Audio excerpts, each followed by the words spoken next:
کہ رات کو جو ہے وہ سانس لینا مشکل ہو جاتا ہے، لیکن مسئلہ یہ ہے کہ روزانہ رات کو ناک سے خون آتا ہے۔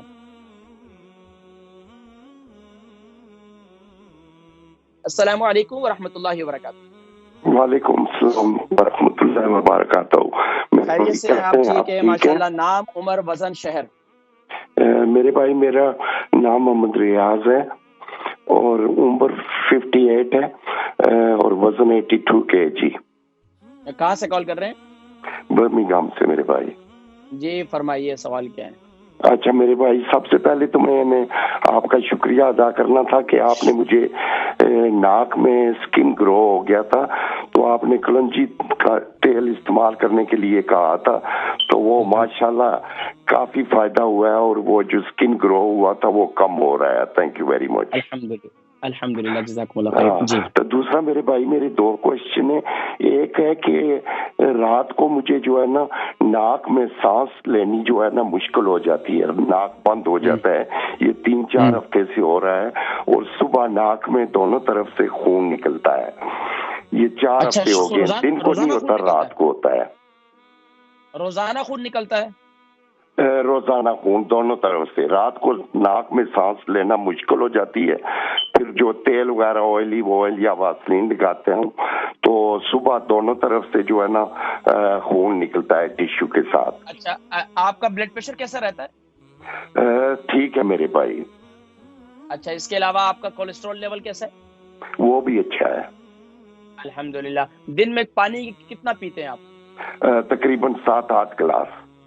الحمدللہ الحمدللہ، میں ذکر کرتا ہوں، آپ پروگرام دیکھیں انشاءاللہ۔ اور دوسرا میرے بھائی سن لینا، دوسرا میرے بھائی یہ ہے کہ پیشاب میں اکثر انفیکشن بنتی ہے اور انفیکشن کڈنیوں میں لگا جاتا ہے اور کڈنیوں میں بہت درد ہوتی ہے۔ اینٹی بایوٹک لیتا ہوں تو تھوڑا سا فرق محسوس ہوتا ہے، پانی بھی بہت استعمال کرتا ہوں لیکن یہ انفیکشن بار بار ہو جاتا تھا۔ آپ نے کہا تھا ایک بار کہ ایپل سائڈر کی 1 ٹی اسپون پانی میں ڈال کر استعمال کریں، وہ ٹھنڈا پانی ہو یا گرم ہو؟ اس کو نیم گرم پانی ہو، نیم گرم پانی۔ اچھا، دن میں کتنی بار میرے بھائی؟ دن میں آپ کوشش یہ کریں کہ دن میں آپ کا کھانے سے پہلے ہمیشہ استعمال کریں، اور تقریباً دن میں 2 وقت کھانا کھاتے ہیں، دوپہر کا اور شام کا، تو اس سے پہلے پی لیا کریں، کوئی حرج نہیں۔ تو ڈاکٹر کہتے ہیں کہ کڈنیاں بھی کمزور ہو رہی ہیں میرے بھائی۔ Thank you very much. آپ نے اصل میں چلیں دیکھیں پروگرام میں ذکر کرتا ہوں، ٹھیک ہے؟ شکریہ بھائی جان۔ ٹھیک ہے، اپنی دعاؤں میں یاد۔ محمد ریاض صاحب، آپ کی عمر جو ہے 58 ہے اور 82 kg آپ کا وزن ہے۔ برمنگھم سے آپ نے کال کی اور آپ شکریہ ادا کر رہے تھے، آپ کی ناک کا گوشت بڑا ہوا تھا، اسکن، تو الحمدللہ میں نے کہا کہ آپ کلونجی کا تیل استعمال کریں، اچھے والا آپ استعمال کیے، ماشاءاللہ آپ کو فائدہ ہوا، اللہ پاک مزید شفا نصیب فرمائے۔ اب بتا رہے ہیں کہ رات کو جو ہے وہ سانس لینا مشکل ہو جاتا ہے، لیکن مسئلہ یہ ہے کہ روزانہ رات کو ناک سے خون آتا ہے۔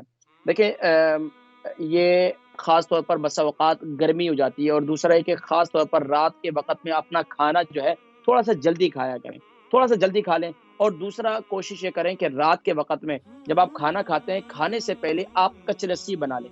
کچ لسی بنا لیں۔ کچ لسی کسے کہتے ہیں؟ 1 گلاس میں 3 حصے پانی ہو اور 1 حصہ دودھ ہو، 3 حصے پانی، 1 حصہ دودھ، یہ استعمال کریں۔ ایک تو میں نے ذکر کیا آپ کچ لسی استعمال کریں، یعنی کہ 1 حصہ دودھ گلاس میں اور 3 حصے پانی، یہ آپ استعمال کریں کھانے سے پہلے، ایک کام۔ اچھا، دوسرا کام یہ کریں کہ رات کو سوتے وقت آپ جو آپ کلونجی کا تیل استعمال کر رہے ہیں، یہی تیل آپ ناف میں لگانا شروع کر دیں، یہی تیل آپ ناف میں لگانا شروع کر دیں، اور کوشش کریں کہ اپنے پاؤں کے تلووں پر جو ہے وہ کدو کا تیل لگائیں، اپنے پاؤں کا تلوے جو ہیں اس پر کدو کے تیل سے مساج کریں، اللہ کے حکم سے انشاءاللہ کافی فاقہ ہوگا، پھر مجھے بتائیے گا انشاءاللہ، ٹھیک ہے؟ اور کوشش کریں کہ رات کو وضو کر کے سوئیں، اور اپنے پاس جو ایک گیلا کپڑا کر کے اگر رکھ لیں تو وہ کیا اپنے گردن پر اور اپنی پیشانی پر اسے رکھا کریں، تو اس سے بھی کافی آپ کو افاقہ ہوگا، اور انشاءاللہ آپ محسوس کریں گے کہ آپ کو کافی فائدہ ہوا۔ اچھا، اگر گیلا ٹھنڈا نہیں رکھ سکتے تو آپ اس کو وارم، یعنی تولیہ، جو چھوٹا تولیہ ہوتا ہے، اس کو وارم کر کے گرم پانی کے اندر اسے نچوڑ کے اچھی طریقے سے اسے رکھیں، تو اس سے بھی آپ کو کافی فائدہ ہوگا، افاقہ ہوگا۔